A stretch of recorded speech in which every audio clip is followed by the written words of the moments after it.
ಮಾನ್ಯ ಮುಖ್ಯಮಂತ್ರಿಗಳು ದೆಹಲಿ ಭೇಟಿ ನನಗೆ ಗೊತ್ತಿರೋ ಹಾಗೆ ಅಲ್ಲಿ ಒಂದು ಸಹಕಾರಿ ಇಲಾಖೆದು ಒಂದು ಕಾರ್ಯಕ್ರಮ ಇದೆ. ಆ ಕಾರ್ಯಕ್ರಮಕ್ಕೆ ಹೋಗಿದ್ದಾರೆ. ಅದು ಬಿಟ್ಟರೆ ಬೇರೆ ಯಾವ ಬೆಳವಣಿಗೆನೂ ಕೂಡ ಇರಲಿಕ್ಕೆ ಸಾಧ್ಯ ಇಲ್ಲ. ಸರ್, ವರ್ಕ್ ಸಂಬಂಧಪಟ್ಟಂಗೆ ನಾಳೆ ಬಿಜೆಪಿ ಅವರು ಕರೆ ಕೊಟ್ಟಿದ್ದಾರೆ ಸರ್ ಇಡೀ ರಾಜ್ಯಾದ್ಯಂತ. ಅಲ್ಲ, ಅವರು ವಿರೋಧ ಪಕ್ಷ ಆಗಿ ಅವರು ಮಾಡಿದ್ದಾರೆ. ನಾವೀಗಾಗಲೇ ಮುಖ್ಯಮಂತ್ರಿಗಳಿಗಾಗಲೇ ಕ್ಲಾರಿಫಿಕೇಷನ್ಸ್ ಕೊಟ್ಟಿದ್ದಾರೆ. ಏನು ನಾವು ವಕ್ಫ್ ಇಲಾಖೆಯವರು ನೋಟಿಸ್ ಕೊಟ್ಟಿದ್ದರು, ಅದನ್ನು ವಾಪಸ್ ತೊಗೊಳ್ಬೇಕು, ಆನಂತರ ಅದನ್ನೆಲ್ಲ ಪರಿಶೀಲನೆ ಮಾಡ್ತೀವಿ ಅಂತೇಳಿ ಮುಖ್ಯಮಂತ್ರಿಗಳಿಗಾಗಲೇ ಹೇಳಿಕೆ ಕೊಟ್ಟಿದ್ದಾರೆ.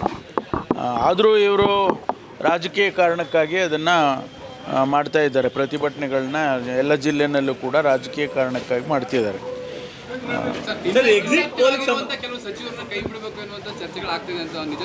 ಗೊತ್ತಿಲ್ಲಪ್ಪ ನನಗೆ. ಈಗ ರೀಶಫಲ್ಲು ಅದೆಲ್ಲ ಮುಖ್ಯಮಂತ್ರಿಗಳ ಪ್ರೆರೋಗೇಟಿವ್. ಅದು ಬಹುಶಃ ನಮಗೆಲ್ಲ ಹೇಳಿ ಮಾಡೋದಿಲ್ಲ. ಅವರು ಮತ್ತು ಹೈಕಮಾಂಡ್ನವರು ಚರ್ಚೆ ಮಾಡಿಕೊಂಡು ಸಂದರ್ಭಾನುಸಾರವಾಗಿ ಅವ್ರು ಮಾಡ್ತಾರೆ. ಗೊತ್ತಿಲ್ಲ ನನಗೆ ಗೊತ್ತಿಲ್ಲ ಸರ್.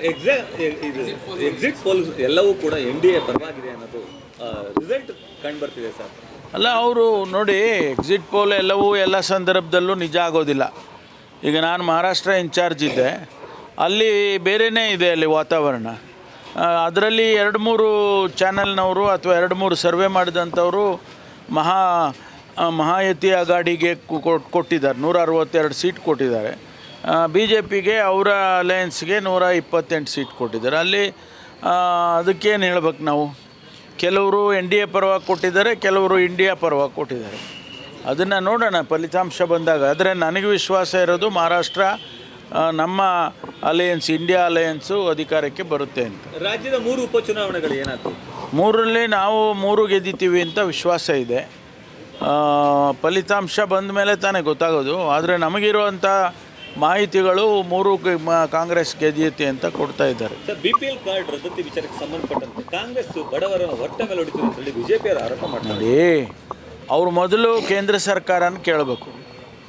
BJPಯವರು ರಾಜ್ಯದಲ್ಲಿ ನಮ್ಮನ್ನು ಕೇಳೋ ಮೊದಲು ಸೆಂಟ್ರಲ್ ಗೌರ್ಮೆಂಟ್ನವರು 5.8 ಕೋಟಿ BPL ಕಾರ್ಡ್ಗಳನ್ನು ರದ್ದು ಮಾಡಿದ್ದಾರೆ. ಅವರನ್ನು ಕೇಳಲಿ ಮೊದಲು, ಆಮೇಲೆ ನಮ್ಮನ್ನು ಕೇಳಲಿ.